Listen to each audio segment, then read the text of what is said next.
And welcome back, everyone. Welcome back.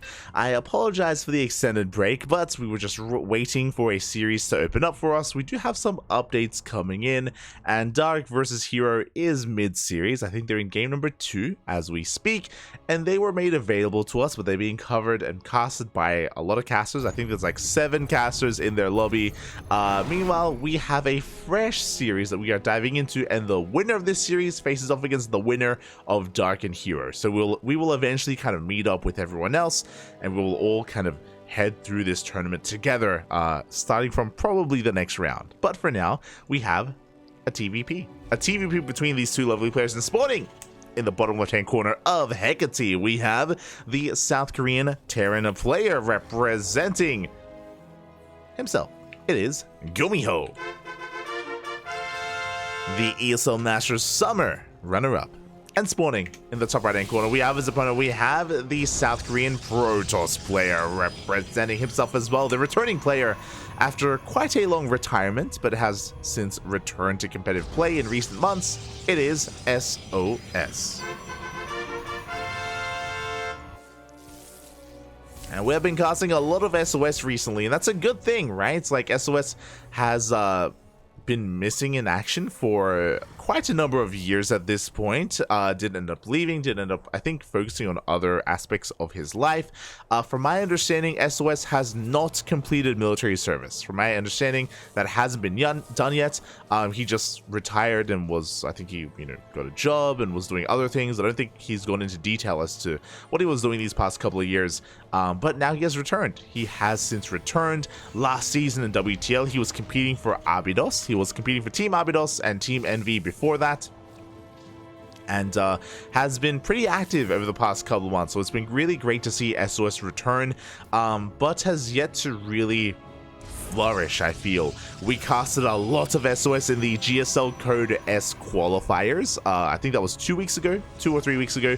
We casted the qualifiers and we covered a lot of sOs. We casted sOs against Solar, against Scarlet, against DRG, a lot of ZVPs. A lot of ZVPs with sOs.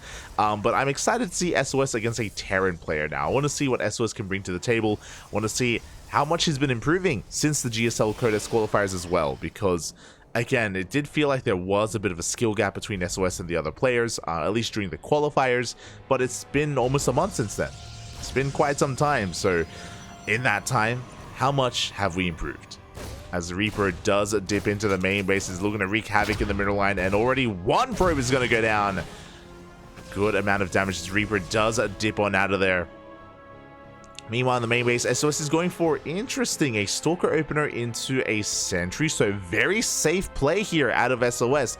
With this Sentry, we will gain access to a hallucination, and sOs is going to be able to scout across the map what his Terran opponent is up to. I think that's a very wise choice against a player like GuMiho, just because he can be a very tricky opponent.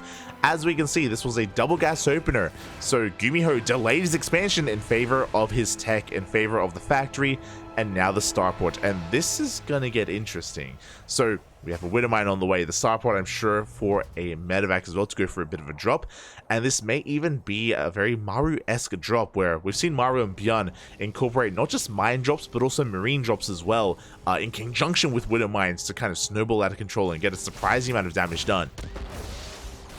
Meanwhile, the Reaper does slip into the natural base, gets another probe kill before dipping on out of there, does confirm the Sentry as well, does get eyes on the hallucination, is aware that he will be scouted, is aware of how safe his opponent is opening, as sOs is going for a Blink, or is going for a Twilight Council into Blink. Meanwhile, GuMiho does reposition his Marines to try to trap and catch that hallucination, but he misses, and the hallucination does slip into the main base, does confirm the production, as well as the mines as well. As we do clean up the hallucination, but again, it was after the scout had already come in. Here we go, the move out is upon us, very committed as well. I mentioned before that, again, Maru and Bjorn have been messing around with not just mine drops, but also with Marines together with them, as the Marines are moving out as well. Quite a lot of firepower. Meanwhile, this is a 2-gate opener out of sOs, so he can only warp in 2 units at a time. He should be looking to expand and take a third base behind this. The army has been spotted. GuMiho is aware, he's pushing on forward, getting on top of the Sentry, and he does end up going for the mine drop here into the mineral line. Up the Stalkers! One Stalker does go down. A couple of mine shots going to be going off as well on those probes. The boys are being pulled. Good force field. Have to lock down those Marines, and I believe there's still a mine that can go off. No reaction. No. Up. Oof. 9 probes in total. A lot of damage is done here to the economy of SOS. It was a committed drop. It was 4 Widow Mines and Marines as well, but 11 workers in total and even a Stalker as well. But now SOS is going for a big counterattack. He has sustained losses, and now he has to reciprocate that damage. But back at home, we have a tank in position. We have a bunker on the way. Bunker isn't done yet, but the tank should be able to cover it. There goes. The bunker is going to be delayed, but a big volley goes off on that Stalker.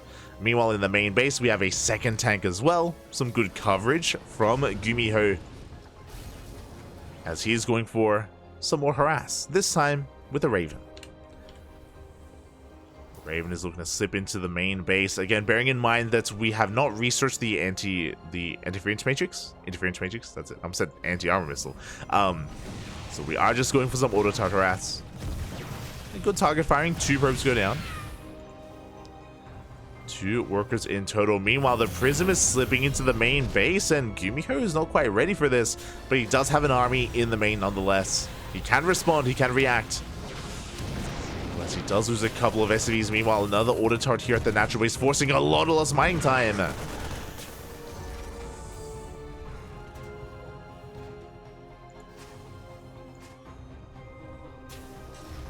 As the Prism is forced away, the Raven's still alive, still just gathering up energy for another auto turret.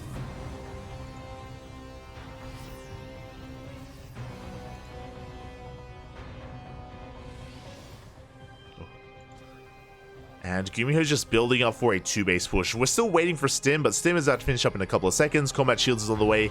Concussive Shell as well. And we are just slowly building up that tank count. Now again, we do have Stim, so we can try to dive on this Prism if it ever does overextend. We don't want to waste the Stim, but, you know, it is available. Here we go. We have the Unsiege. How many tanks do we have? We have 3 tanks in total. Looks like we're leaving one at home, but we're moving out with everything else. Nice juggling from GuMiho, and this will trigger the drop.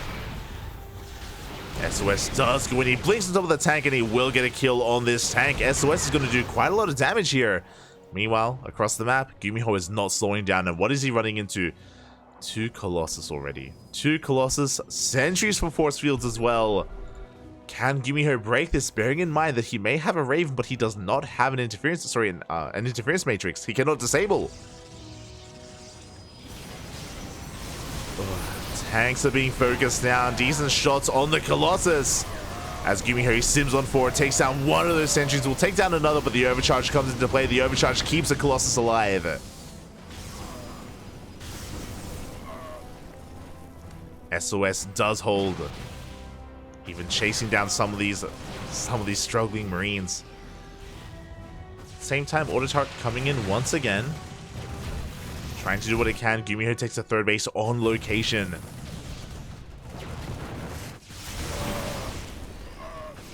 But SOS, he has found the drop. Does shut it down. And I'm a little bit concerned here for GuMiho. I mean, GuMiho still has an economic lead. Bear that in mind.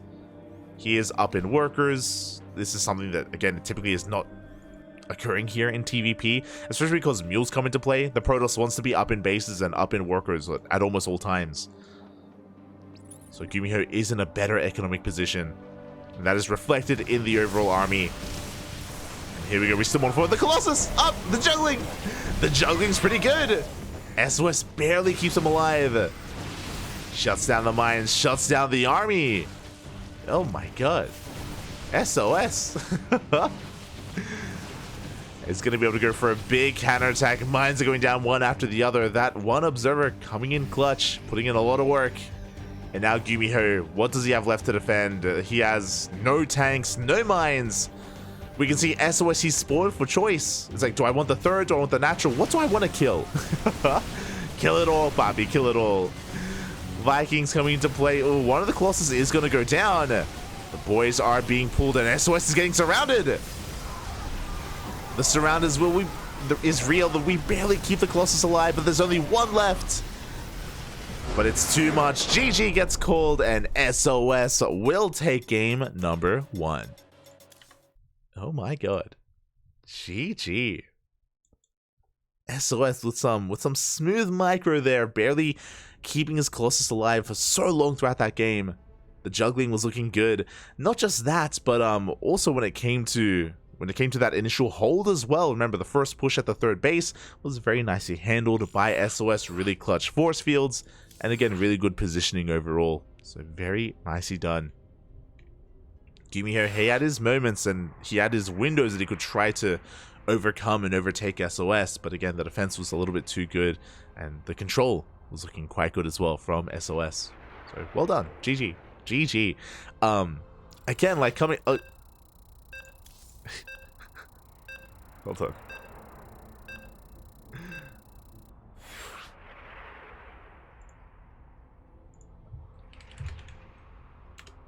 I need to. There we go.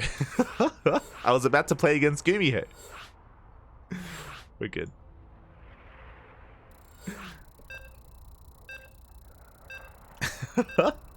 The lobby was started with myself against GuMiho. I'm like, oh no!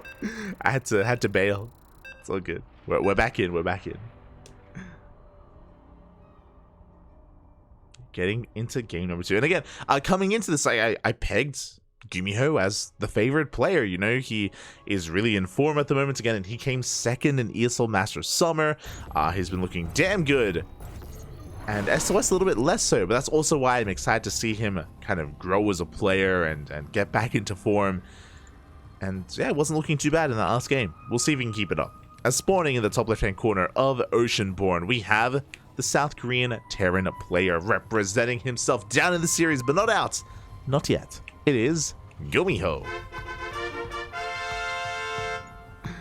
And spawning in the bottom right hand corner, we have his opponent. We have the South Korean Protoss player leading the series 1-0. It is SOS.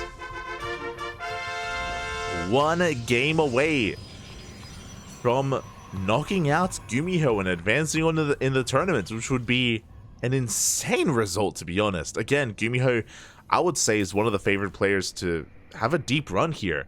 Fun fact, like, up next is either Dark or Hero. GuMiho 2-0 Dark. I'm sorry, not 2-0. It was a 2-1 Dark a couple of days ago in KSL.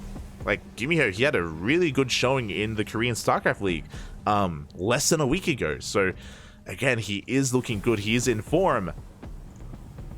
But alas, against SOS, at least in game 1, he was not able to really bring it together. You could also argue that maybe he was, yeah, just a little bit too cavalier when it came to his move out. Remember, he was aware of the Prism. He knew the Prism was behind his main base. He was fully aware of it, but he ignored it. He moved out anyway, and when he did, he lost his tank. He did, of course, have to focus his attention back at home and his defense as well. He was being slowed down. Again, maybe not giving SOS the respect that he deserves as we get into our next game. And once again, a double gas opener. Just like the previous game, we're going for a faster factory into, I imagine, a faster startboard. It should be factory into CC from GuMiho. Meanwhile, SOS back at home going for a gate expand or gate cyber expand. Nothing too fancy. Everything looking normal from SOS. And a bit more aggressive out of GuMiho. Now, we saw that in game 1, this led into a 4 Widowmine drop. But you can be very versatile as a Terran player with this opener. You know, you don't have to commit into Widowmines, and already we have Hellions on the way. At least one Hellion, and one Hellion isn't too crazy. It is quite common to, oh no, never mind. I was gonna say it's quite common to invest into like one Hellion just for scouting information, but no, we're doubling down on a double Reaper production and Hellion production as well. We should be building up towards, I believe it's 5 to 6 Reapers and 3 Hellions before trying to break into the natural base. Of course, the Hellions can try to threaten the natural. The Reapers can either go straight into the main base, or they can use their KDA charges to break open the wall and to rush on past the units. So a very aggressive opener here from GuMiho. Meanwhile, SOS throwing down a proxy across the map. Now is not the time. Here we go. We have 3 Reapers and 2 Hellions in total. So we're not going up to 5. We can go up to like 5 Reapers and 3 Hellions, but we just have 3 and 2. As there we go. We do burst open that wall. We're going to try and focus down these Adepts. There is no shield battery. There is no overcharge. And every single Adept is going to be going down at the same time, but one Hellion barely makes it in. Up. And is going to get 2 worker kills before we clean everything else back up. 3 probes just barely at the end there. Meanwhile, SOS, we can commit to the proxy. Oh, okay, only a pylon for now. Looks like the probe is going to be dipping in for a follow-up scout. No tech, which is really surprising to me. No Stargate, no Twilight Council. We go for a Robo instead. Interesting. This is very old school. Okay. Never mind. So it's going to be 3 gateways here with a War Prism so we can reinforce across the map. This is a way to be aggressive really early on without Blink, just because Blink takes quite a little bit to invest into and to really get going. Instead, we have the War Prism where we can just juggle our units defensively.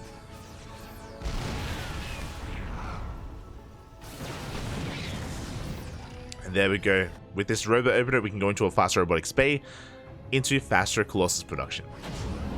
There's some pros and cons to this. The biggest downside is that you do lack a lot of flexibility with your army. As you can imagine, as the pylon has been spotted, I think. Yeah, it has been spotted. But as you can imagine, Blink Stalkers and Phoenixes, the reason why these 2 units are quite common in the early game of TvP is that they are a secure way to gain map control and shut down drop play.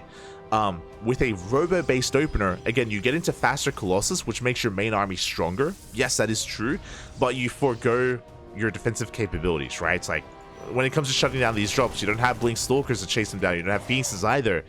Suddenly, GuMiho has more map control. As I say that, drop does get into the main. Oh, and we are forcing a big reaction. A lot of lost mining time. Oof. Some big tank shots do go off. The Stalkers do remain alive, though, as SOS is going to be able to ferry them out. Colossus production continuing. By the time the first push of GuMiho arrives, we should have 2, maybe even 3 Colossi. So we're going to have a lot of them. Behind this, GuMiho, he's just setting up, fortifying himself on these 2 bases, getting his production up and running, and we are going for a drop across the map. Interesting. So Stim is halfway done. I think this drop is going to hit before... Okay, no, we're going to be waiting a little bit. So Stim may hit with this drop. We have the Raven as well. We're going to pick off any observers, any stray units. Vying for map control. Really good control there as well. The juggling from GuMiho. Oh my god. And this is forcing a reaction out of SOS. He's going to try to keep up. Twilight Council's on the way for eventually Blink. Until then, I don't know how I feel about this. SOS is moving out into 4 tanks. Uh-oh. He's going for a Colossus drop. A bold move here as GuMiho moves out himself. He's going to come across this army, and SOS cannot fight this, especially without his Colossus. We're going for a bit of a base trade. The Colossus takes control of the natural, but here we go. GuMiho's pushing out across the map. Oh, SOS, can he catch a medevac? Oh my god. Almost did. We do have another Colossus on the way defensively. Meanwhile, we recall back home. We do end up recalling. God, that's a lot of tanks. They're going to be going off big anti-armor missile as well on the main army. SOS, his gateway force just melts. Yeah, before the might of these 4 tanks, the Colossus are struggling. They're breaking their way through. Up! But 1 Colossus goes down, the 2nd Colossus goes down, and GuMiho has too much. 1 Colossus left. SOS, can he hold? As additional units are trickling on in. And GuMiho, he stims on 4. There is no shield battery. Not anymore.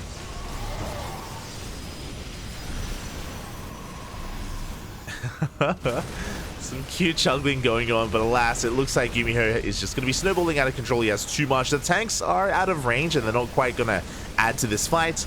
But I don't think he needs the tanks. Yeah, the Colossus goes down as well. GG gets called, and GuMiho fights back, tying up the series 1-1. GG. We have an ace match. We're going all the way to game 3, and that game also did show us why like robo openers can be risky. Again, the added value of Blink Stalkers and Phoenixes. I know that I was putting emphasis on like shutting down drop play, but like I was mentioning like gaining map control. What that means, if there ever is a move out, you have Blink Stalkers to chip away at the army, to force sieges, to pick off units, and to blink back, right? To safely blink back and just kite to the army. Same with Phoenixes. Phoenixes, they can catch some reinforcements, catch a medevac, a Raven, a couple of Marines, a tank here or there. Like that's again like what these openers are designed to do. Why they're so standard. For SOS to go into the Robo the way that he did, I guess his way of dealing with it would have been to maybe engage in the center of the map with that Colossus and like juggle it back and try to get a couple of swipes in to slow it down, to whittle away at it. Regardless, you know, he instead decided to harass, and he was racing back home, and it was going to be a difficult defense there for SOS. Here we go. Now we're getting into game 3, into the ace match. Here we go. Let's go. See, chat, the best Protoss is back. $O, $. Vámonos, papi, vámonos. So getting into this, and in the top left-hand corner, we have the South Korean Terran player fighting back in this series, forcing the ace match. It is GuMiho.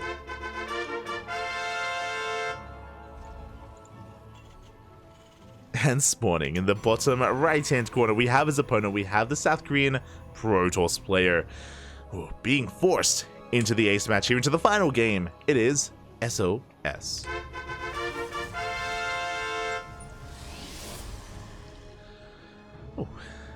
Getting into game 3.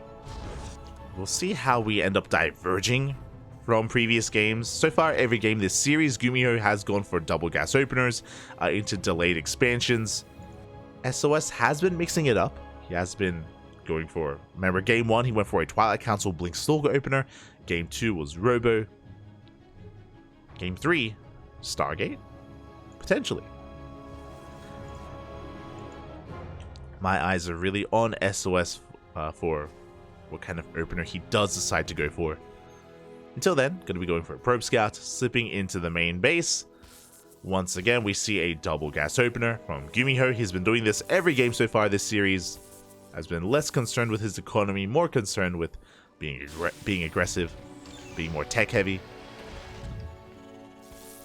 And SOS will confirm that. Meanwhile, back at home, he's going to go for that expansion. Going to be for a gate expand.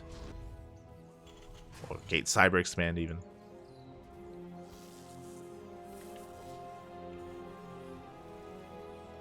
And eventually this probe will fall. Is going to confirm the factory timing though. I mean, there are certain builds where you can go double gas but still go like Rax expand. So SOS just making sure that everything is on the up and up. So he does get shut down. We'll see what kind of direction GuMiho goes in. Again, game 1 he went for a very dedicated mine drop. Game 2 he went for, it was, if I remember correctly, 3 Reapers and 2 Hellions to get some economic damage as well. From here he can go into a 1-1-1 into like a Banshee opener. He can set up for a less committed or even more committed mine drop with an armory, for example. As GuMiho is just looking for proxies, making sure that SOS isn't cheesing him or doing him dirty. Very safe movement here from these Reapers. Meanwhile, across the map, we have our tech of choice. It is going to be a Twilight Council. Twilight Council opener coming in from SOS. We're not messing around with any robo-based openers, thankfully. Personally, I'm not too fond of it. Like, it can be fun, but it's just really risky. It's a really risky way to play. This is a lot more solid from SOS. Twilight Council should be for Blink, and we'll see how many gateways get thrown down, whether it's 2-gate Blink, 3-gate, or even 4-gate.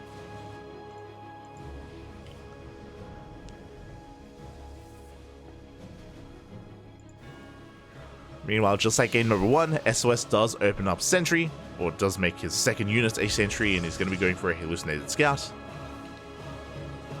Oracle is coming in, and we'll confirm whether or not there's something like an an armory, and a kind of crazy all-in with 2 factories, which has been a little bit more popular recently. As Hallucination does confirm the lack of add-ons on the factory itself. And will even get shut down by that mine as we are getting ready for a mine drop. And here we go. This is the this is a very similar opener to game number 1. If you remember, in game 1 we went for the 4 mine drop, but at the same time we also moved out with the Marines. This time GuMiho is keeping the Marines back at home instead. I appreciate this. It's less committed. It means that his Marine count is being banked up over time. Ooh, we are going for Interference Matrix. We are going for that upgrade. Here we go. We have Reapers into the natural. Mine drop into the main. SOS, it's going to be on him to react and to pull away. And to minimize his losses. Up! Mine shots are going to be going off. 5 probes do go down. At the same time, the Reapers don't quite commit.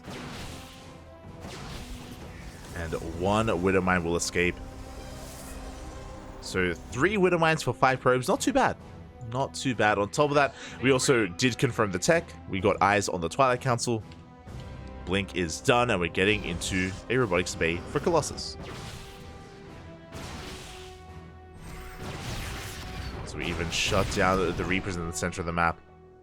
Now, for those wondering, for those who may not have seen this upgrade before, but the Raven has been changed, and the Raven no longer begins with Interference Matrix. That is the disable, of course, the spell that it used to have. It doesn't have it by default, you have to research it instead. Has been researched. We have opened up double Raven, which means we do have an answer for the Colossus. It's going to be on SOS to maybe even potentially snipe those Ravens ahead of time. Somehow pick those off. Hallucination does confirm them. SOS is aware.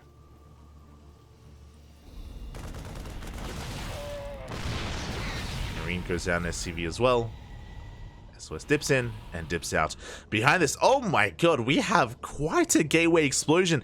Instead of throwing down a 3rd Nexus, we throw down 4 more gateways. This is the beginning of a 2-base all-in from SOS, as once again, he really wants to make this Colossus drop work. Okay. You throw down 5 gateways and a Templar Archives as well.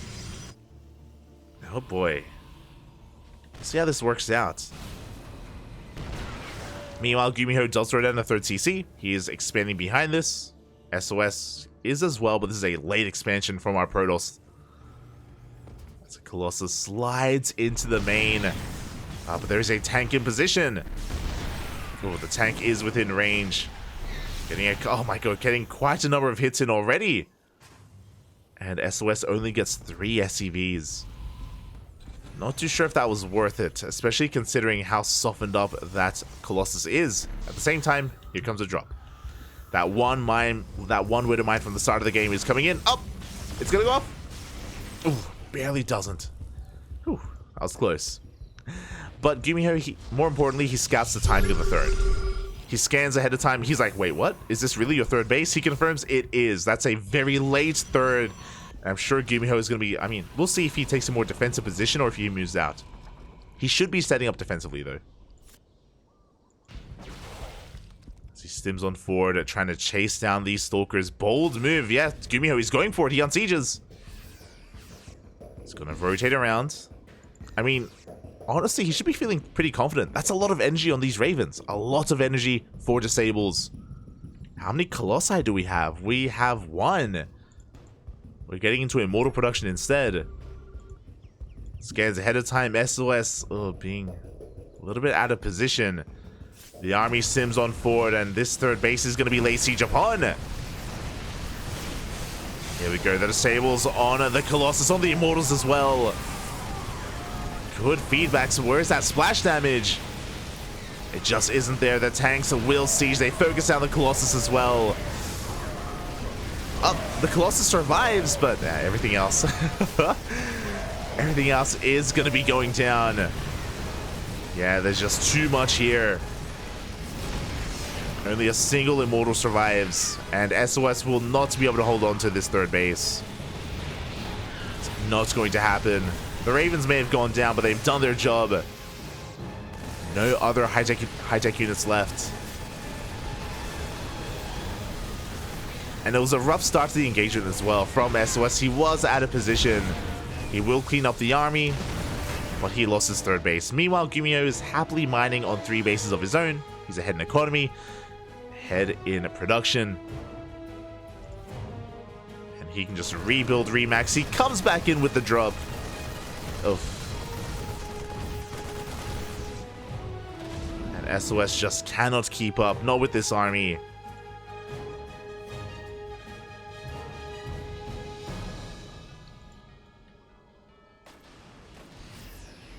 And behind this, GuMiho, he just has to consolidate his forces, you know, bring everything back together and work on a second push. He's getting ahead of time. He's again trying to get a read on whether or not there are any Colossus remaining.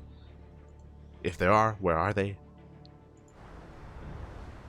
And look at the unit stat. We have 4 Archons, 2 High Templar. Storm is not done.